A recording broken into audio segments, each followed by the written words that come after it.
It is 8 p.m. and here are our top stories. He ignored the will of the voters. He lied to his supporters. He betrayed the trust of the American people. The January 6th committee back for round 2, putting the spotlight on former President Trump and lies about the 2020 election. President Trump rejected the advice of his campaign experts and instead followed the course recommended by an apparently inebriated Rudy Giuliani to just claim he won. False conspiracies used to rake in hundreds of millions of dollars from supporters. The big lie was also a big ripoff.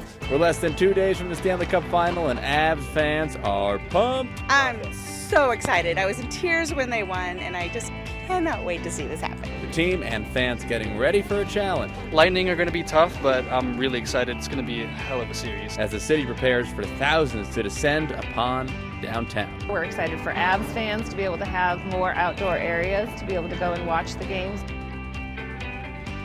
Good evening and thank you for watching Denver 7 News on Local 3. I'm Danny New.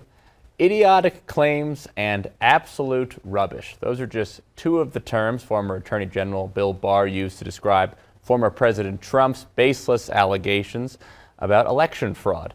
These were in videotaped depositions played during today's January 6th committee hearing, and as Jay O'Brien reports, a primary focus of the testimony was to show that Trump continued to peddle false election fraud claims even after being personally and repeatedly told that they were not legitimate. The House Select Committee using taped testimony from 10 of former President Donald Trump's closest advisors, presenting evidence Trump knew he'd lost the election, but continues claiming even to this day it was stolen from him. Baseless allegations of voter fraud, the committee says, emboldened Trump's supporters to attack the Capitol on January 6th. In this pre-recorded interview, former Attorney General Bill Barr detailing the multiple meetings where he told Trump his claims of election fraud were bogus. I thought, boy, if he really believes this stuff, he has, lost contact with he's become detached from reality. Several other former top aides, including Jason Miller and Trump's son-in-law, Jared Kushner, testifying they cautioned the former president against listening to attorneys Rudy Giuliani and Sidney Powell, who were peddling election conspiracy theories. Miller and Trump's 2020 campaign manager, Bill Stepien, saying they were ignored by Trump. My recommendation was to say that it's too early to tell, too early to call the race. And did anybody who was a part of that conversation disagree with your message? The president disagreed with that. The committee also calling renowned Republican election attorney Ben Ginsburg, who represented George W. Bush during the 2000 recount.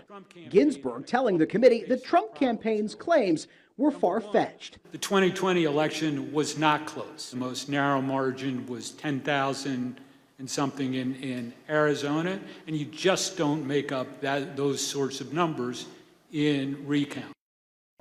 The House Select Committee also delving into how Trump and his allies allegedly raised money on these false claims of election fraud, bringing in roughly $250 million in donations. Jay O'Brien, ABC News, the Capitol.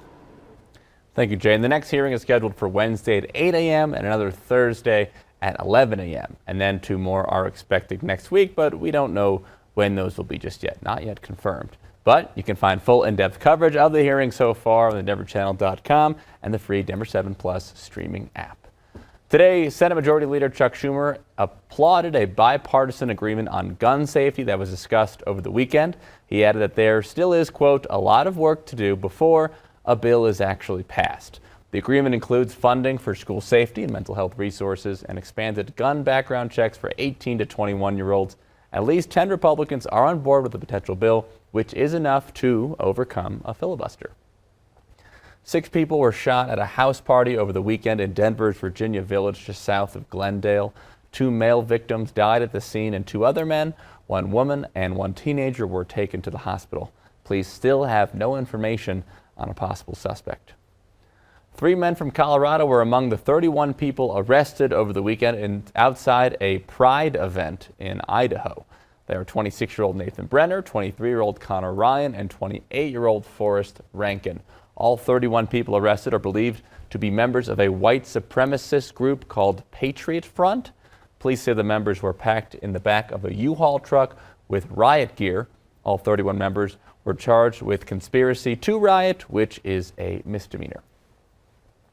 We're also following a developing story out of Weld County. At least 4 people were killed and several others injured after 2 separate deadly crashes on I-25. The first is just east of Longmont. There, 3 people were killed in this crash. And I-25 southbound is still closed in this area. A second crash happened just south of Firestone involving a semi and a motorcycle.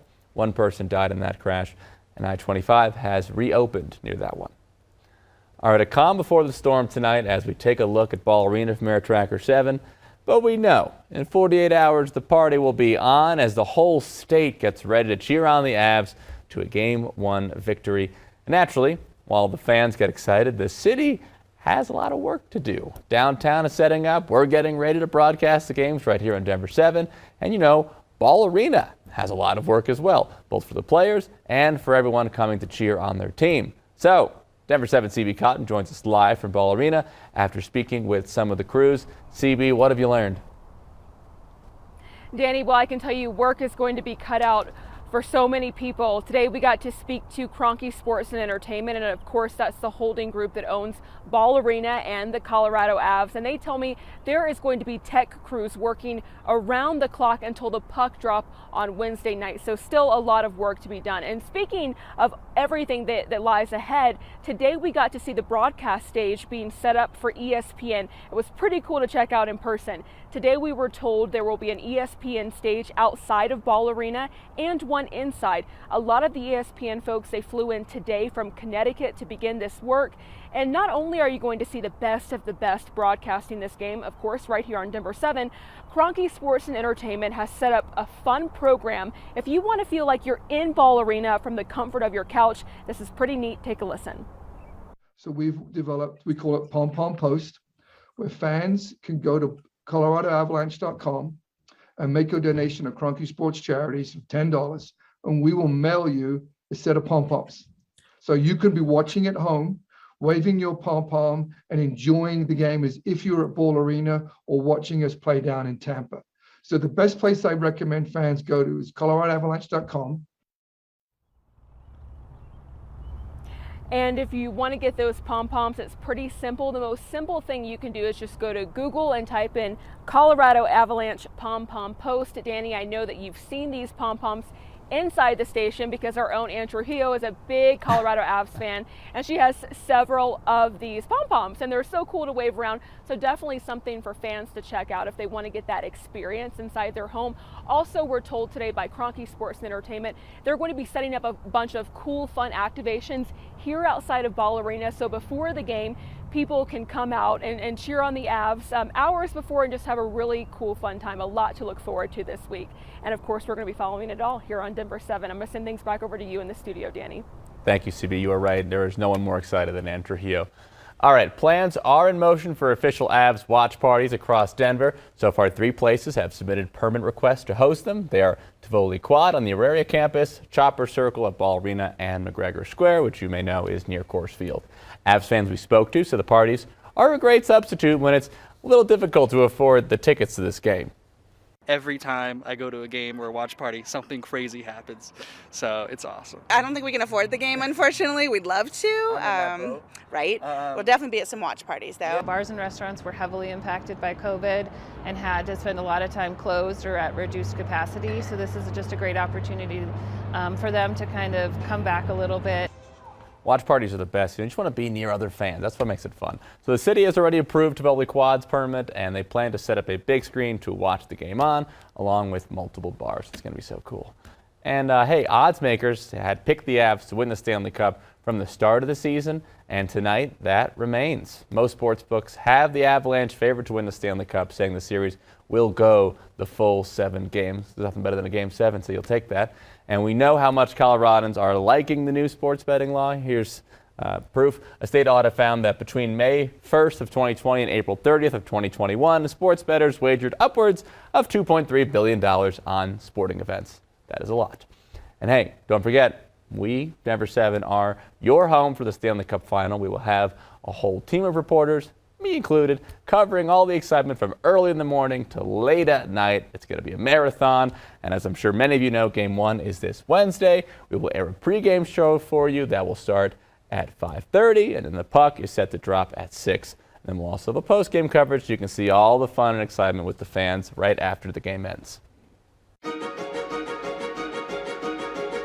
Coming up on Denver 7 News at 8, when there's fire, there's usually smoke. Fumes from Arizona wildfires now spilling into Colorado. We come up the mountains to have fresh air, not smoke from Arizona. Now experts say the rest of the summer isn't looking much better. We can definitely expect at least some periods of fairly bad air quality. 90s and triple digits again today, but a cold front is on the way. I'll let you know if it'll bring any rain along with the cooler temperatures. An injury left one high school gymnast down, but not out. We say for every day you're out, it takes double the amount of time for you to get back in. Her inspiring story of coming back in the same season to compete in the state championships. But I knew it kind of would. Something good would happen with all the hard work.